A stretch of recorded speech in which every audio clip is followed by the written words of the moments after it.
Bonjour ou bonsoir à toutes et tous.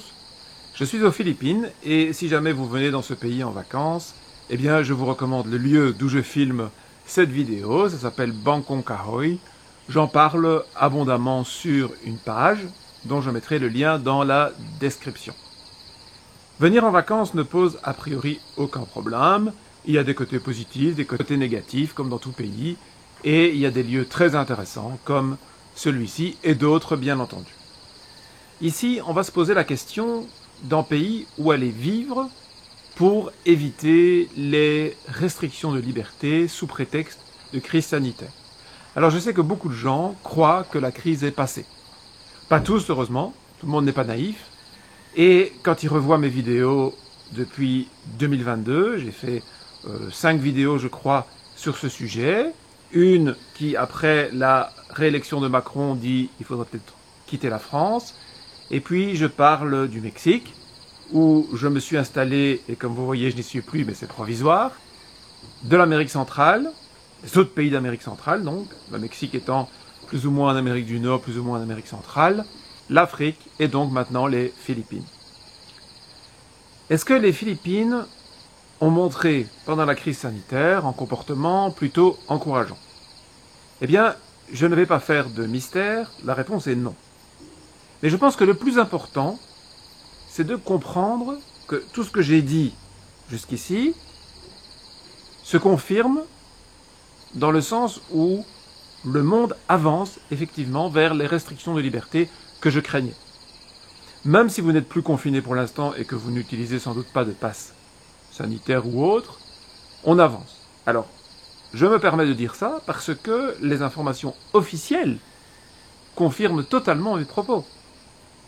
En passe mondial basé sur l'OMS a été approuvé par l'Union européenne, l'OMS et le G20 d'Indonésie, pas le dernier d'Inde. Donc, il est en train d'être mis en place. L'identité numérique fait son apparition en Europe progressivement. On est à injecter des puces électroniques sous la peau.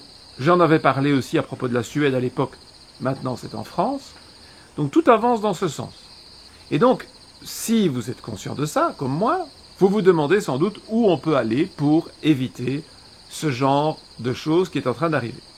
Alors je l'ai dit pour tous les pays dont j'ai parlé, que ce soit le Mexique, le Costa Rica, l'Afrique, etc. Enfin, l'Afrique n'est pas un pays, j'ai couvert tous les pays continentaux et j'ai laissé les îles. On va en reparler. Ici, on est sur des îles. Eh bien, on ne peut pas prédire l'avenir et il peut toujours avoir un changement de politique. Ce qui est en train de se passer en Afrique le confirme. Je vous invite à aller voir ma vidéo sur le Niger qui confirme qu'un changement de politique, dans un sens comme dans l'autre, brutal est toujours possible, en particulier en Afrique, mais pas seulement.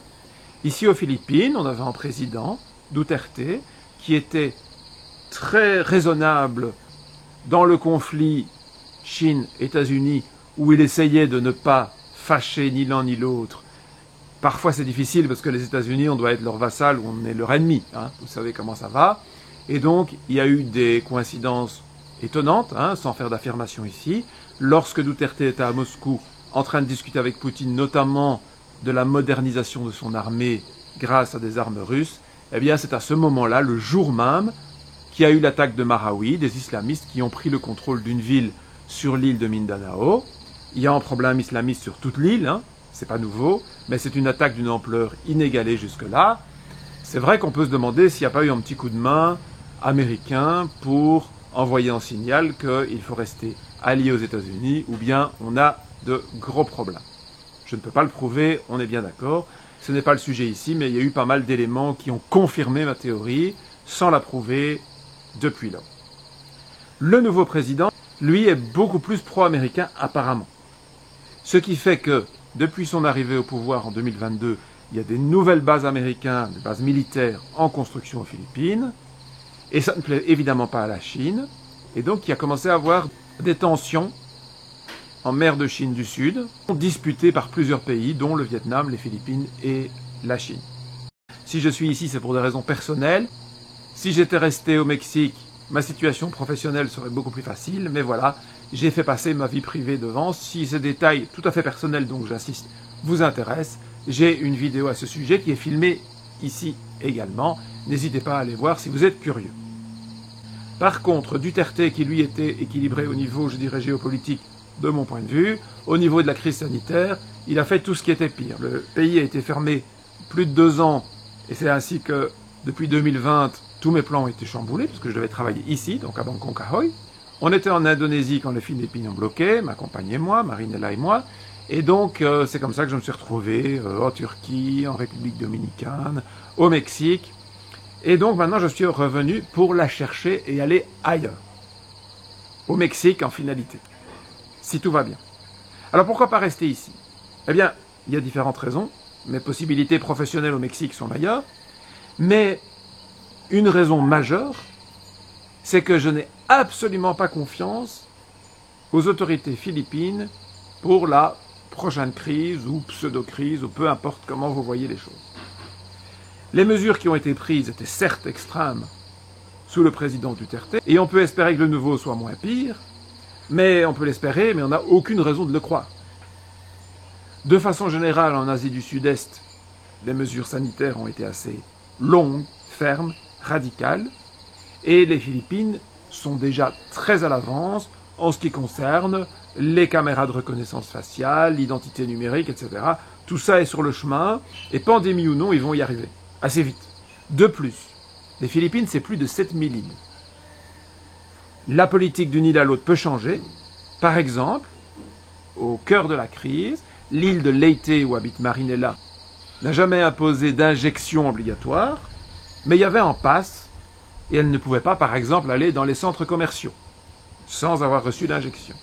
Et impossibilité, pendant cette période, de voyager d'une île à une autre. Donc si vous étiez sur une mauvaise île dans le sens dont nous parlons ici, eh bien vous n'auriez pas eu le choix que d'être injecté, puisque vous n'auriez pas pu sortir de toute façon sans l'être. Pour moi, c'est la pire situation. D'autant plus que les Philippines n'ayant presque plus de paysages naturels, ici c'est une exception, il reste un peu de nature, mais ce ne sont pas non plus des milliers de kilomètres carrés. Hein. C'est pas le Mexique ou l'Himalaya, ou les Andes. Et donc vous n'avez pas ce plan B, comme je l'appelle, qui consiste à aller vivre dans la forêt, dans la montagne, loin des humains, tranquille, où on ne vous imposera rien. Ici aux Philippines, soyons clairs, les îles sont trop déforestées et trop petites pour avoir la moindre chance que vous puissiez faire ça. Peut-être quelques jours, mais vous serez repéré tout de suite, et vous n'aurez pas les ressources qu'il faut, vous ne trouverez sans doute pas l'eau potable, vous n'aurez sans doute pas assez de nourriture. Bref, ce n'est certainement pas le pays où appliquer un tel plan B. Sachant donc que le pays risque de mettre des mesures restrictives bientôt, s'il y a de nouveau une alerte de l'OMS par exemple, que les îles sont petites, que vous ne pouvez pas vous cacher et éviter ces mesures sanitaires, et que comme c'est un archipel, si vous êtes ici, et que par exemple il faut une injection pour voyager en avion, vous êtes réellement prisonnier sur l'île. Et ça rigole pas, à la frontière. Si vous ne respectez pas les lois, il ne vous laissera pas sortir. Il n'y aura pas moyen de resquiller. Et donc je dirais, des pays que je connais, jusqu'ici, depuis 2020, des pays que j'ai fréquentés en tout cas, c'est le dernier pays où je m'installerai. Et c'est le premier pays que je vais fuir pour éviter de me retrouver bloqué. Au point que, demain, nous quittons Bangkok Ahoy pour aller à Manille, faire quelques formalités, et en fin de semaine, nous devrions être partis. Et si je reviens, je devrais dire nous revenons, parce que l'idée est de partir ensemble et de rester ensemble, ce sera certainement pas en 2023, en 2024, ce sera éventuellement, si les conditions le permettent, pour nous marier ici, c'est le pays où ce sera le moins difficile vu nos nationalités respectives, avant de continuer vers l'Amérique centrale et de s'y installer pour de bon. Et ça, vous verrez dans la vidéo personnelle si ça vous intéresse. Donc, en conclusion, vous avez envie de voir les Philippines, venez. Passer à Bangkok Ahoy, c'est vraiment très sympa, c'est un des meilleurs endroits qu'il y a sur l'archipel, pour la nature, pour la sympathie, pour la gastronomie, pour la santé, plein de choses. Et puis surtout, ne restez pas trop longtemps ici pour ne pas être bloqué. Et donc, certainement pas en pays où vous installez si vous avez une vision de la liberté comme la mienne, comme je l'ai expliqué dans les autres vidéos. Voilà, j'espère que ça vous a été utile. Je reviendrai avec d'autres pays bientôt, notamment le pays dans lequel je vais en fin de semaine, nous allons, Marinella et moi, si tout va bien, si elle n'a pas encore des soucis administratifs, on en a eu tellement depuis 3 ans qu'on est toujours très prudent dans nos annonces. Merci pour votre fidélité, merci à ceux qui me soutiennent en partageant les vidéos, en mettant des pouces et aussi via des dons qui sont toujours possibles. J'en ai particulièrement besoin cette année puisque j'ai fait des choix privés plutôt que professionnels qui coûtent de l'argent et qui n'en rapportent pas du tout. Et malgré tout, je continue à vous offrir des vidéos sur des sujets comme celui-ci, sur la géopolitique et sur les oiseaux, bien évidemment.